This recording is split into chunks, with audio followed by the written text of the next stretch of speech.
Christopher Columbus spotted Suriname as he was sailing through the sea. Without stepping on the land or setting down anchor, Christopher Columbus claimed the land for Spain. Because Christopher Columbus did not take the time to actually go see the land, he was up for a splendid surprise when they figured out that there were tribes such as the Arawaks and the Carbis. After waiting a long month, Spain finally took the time to go see the marvelous country called Suriname. They were extremely surprised to see the tribes because they thought the country was not occupied with people. Spain decided since the tribes bowed this land first, they would make a fair alternative. One would get half, and the other would get the other half. After this fair trade, the people from Spain decided to move to the new country. Before they knew it, the country was booming with many people. Because Spain was trying to take over as many countries as they could, they allowed people from other settlements to visit Suriname and possibly stay if they were wealthy. After a few fun-filled years, the British came rushing in, demanding that they could have the beautiful country Suriname. The people of Suriname were shocked because all of a sudden, the uprising between the British and Spain. Spain without question said no, leaving the British very mad and frustrated. The British left, and a few months later, the Dutch arrived. The Spanish and the Dutch went through the same story, and the Spanish again said no. A few months passed, and Spain started training people to be soldiers, assuming that there's going to be a war against the three countries.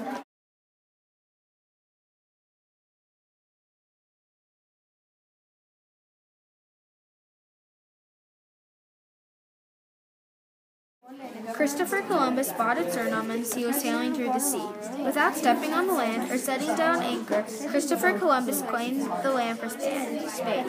Because Christopher Columbus did not take the time to actually go see the land, he was up for a splendid surprise when they figured out that there were tribes such as the Arawaks and the Carbis. After waiting a long month, Spain finally took the time to go see the marvelous country called Suriname. They were extremely surprised to see the tribes because they thought the country was not occupied with people. Spain decided since the tribes bowed this land first, they would make a fair alternative. One would get half, and the other would get the other half. After this fair trade, the people from Spain decided to move to the new country. Before they knew it, the country was booming with many people. Because Spain was trying to take over as many countries as they could, they allowed people from other settlements to visit Suriname and possibly stay if they were wealthy. After a few fun-filled years, the British came rushing in, demanding that they could have the beautiful country Suriname. The people of Suriname were shocked because all of a sudden, the uprising between the British and Spain. Spain without question said no, leaving the British very mad and frustrated. The British left, and a few months later, the Dutch arrived. The Spanish and the Dutch went through the same story, and the Spanish again said no. A few months passed, and Spain started training people to be soldiers, assuming that there's going to be a war against the three countries. Spain guessed right, and the war soon hit. The British arrived with many really high-trained troops, and compared to Spain, they almost had a whole country. People that lived in Spain started worrying because more and more people were being killed and called to the war. The war was not very successful for Spain, and to make it worse, the Dutch arrived with even more troops to try to get the country to themselves. This war was very hard for Spain because they only had the one very untrained group of soldiers left. Spain was down to a few soldiers where the Dutch finally defeated them by killing the last few soldiers.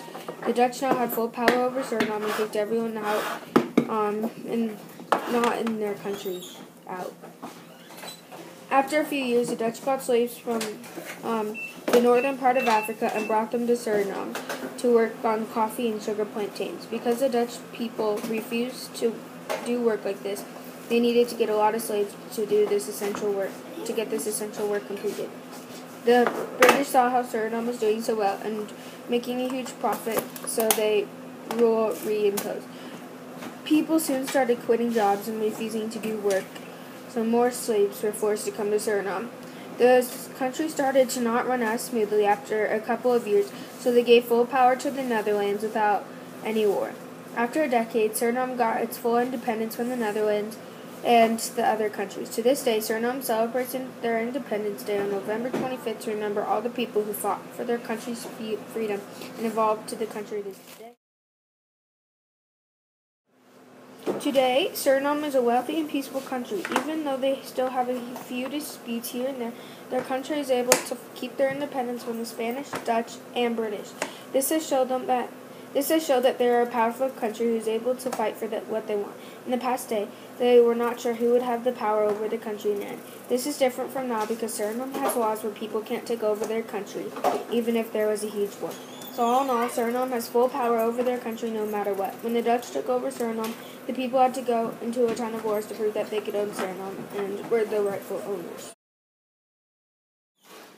Today, I hope you learned how Suriname has gained the rightful power, who has founded this beautiful country, and how it has evolved to the country it is today. It started by Christopher Columbus just claiming the land without stepping foot on the land, to a wealthy and powerful country who has all their freedom and Suriname's government has changed numerous times over the past few decades. Suriname started out with a Dutch governor, then seceded from the Netherlands and became independent. Over time, Suriname became the only independent country in South America governed by a democracy. Christopher Columbus was the first to sight the coast of Suriname in 1498.